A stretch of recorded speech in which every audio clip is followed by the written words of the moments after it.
का समय रह गया जब वोटों की काउंटिंग शुरू होने को है और वोटों की काउंटिंग शुरू होने के साथ ही यहां पर आंकड़े भी बदलने लगेंगे और जो साइलेंट वोटर अब तक कही जा रही थी उनके स्टेटमेंट सामने आने लगेंगे। अपने वोट से जो उन्होंने स्टेटमेंट दिया, अपने वोट से जो उन्होंने बताया है कि वो बिहार में क्या चाहती हैं, वो भी अब से कुछ ही देर में स्पष्ट हो जाएगा। वीवीआईपी चेहरे कुछ देर के लिए वीवीआईपी हैं, जब रिजल्ट आ जाएंगे उसके बाद ये तय होगा कि कौन वीवीआईपी है असल में, क्योंकि अभी तो लोकतंत्र में यही तय है कि जनता जनार्दन ही वीवीआईपी है और जनता जनार्दन ने जो आदेश दे दिया है, जो जनादेश दे दिया है, वो अब से कुछ ही देर में स्पष्ट होने लगेगा। और उसमें भी आधी आबादी की जब हम बात करते हैं तो आधी आबादी ने इस बार बढ़ चढ़कर हिस्सा लिया है।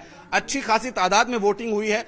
छठ के तुरंत बाद जो वोटिंग कराने की स्ट्रेटजी थी चुनाव आयोग की, वो इस बार उम्मीद कर रहे हैं कि काफी काम आएगी, क्योंकि जो प्रवासी भारतीय जो बिहार के प्रवासी माफ कीजिएगा, वो पूरे देश भर में अलग अलग रोजगार की उम्मीद में या रोजगार की आस लेकर के जाते हैं, तो वो छठ के पर्व पर जरूर अपने घर अपने वतन लौटते हैं और फिर उसके तुरंत बाद चुनाव हुए तो ज्यादातर लोग बिहार में उस वक्त मौजूद थे। ये स्ट्रेटजी चुनाव आयोग की बहुत अच्छे से काम आई और वोटिंग परसेंटेज ठीक ठाक रहा।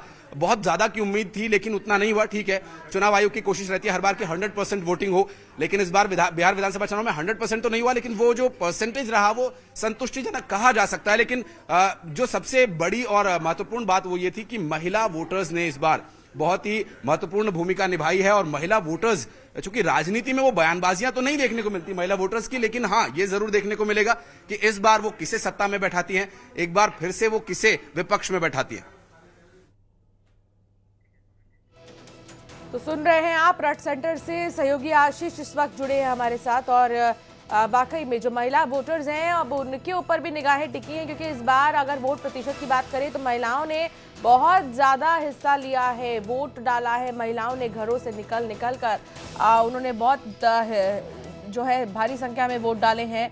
और अब ये देखना होगा कि महिलाओं का जो ये वोट है वो किसको जाता है, किसकी कितनी चुनावी सभाएं हुई हैं। वो आप देखिए टेलीविजन स्क्रीन पर 38 चुनावी सभा अमित शाह ने की है, गृह मंत्री ने 171 चुनावी सभा तेजस्वी यादव ने की और 24 रोड शो उन्होंने किया है। इसके अलावा अगर बात करें अगले चेहरे की तो ये है चिराग पासवान और उपेंद्र कुशवाहा, 186 चुनावी सभाएं। और योगी आदित्यनाथ और रेखा गुप्ता ने भी यहाँ पर 34 तो चुनावी सभाएं योगी आदित्यनाथ ने ही की हैं। प्रधानमंत्री नरेंद्र मोदी ने 20 चुनावी सभा की और 2 रोड शो किया है।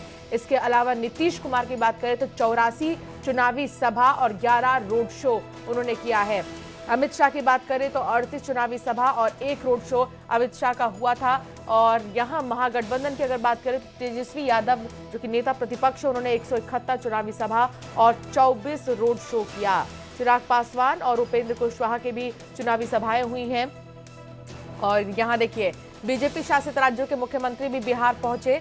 मुख्यमंत्री डॉक्टर मोहन यादव ने भी चुनावी सभाएं की हैं अलग अलग जगहों पर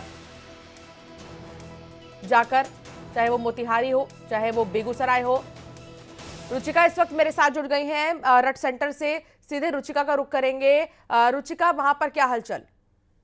बिल्कुल, तो देखिए इस वक्त मैं लाइव अपडेट हब में मौजूद हूं और यहां से सीधी जानकारी आप तक हम पहुंचाएंगे, सीधे सटीक आंकड़े आप तक हम पहुंचाएंगे। और इसीलिए न्यूज़ 18 लगातार अपने दर्शकों से ये कह भी रहा है कि किसी भी भ्रम में नहीं रहना है, कहीं नहीं जाना है, क्योंकि न्यूज़ 18 भरोसेमंद चैनल है और सटीक आंकड़े हम आप तक पहुंचाएंगे। देखिए सबसे पहले अपने कैमरामैन को कहेंगे कि पूरी तैयारी दिखाइए। देखिए पूरी तैयारी हमने कर रखी है और इस तैयारी के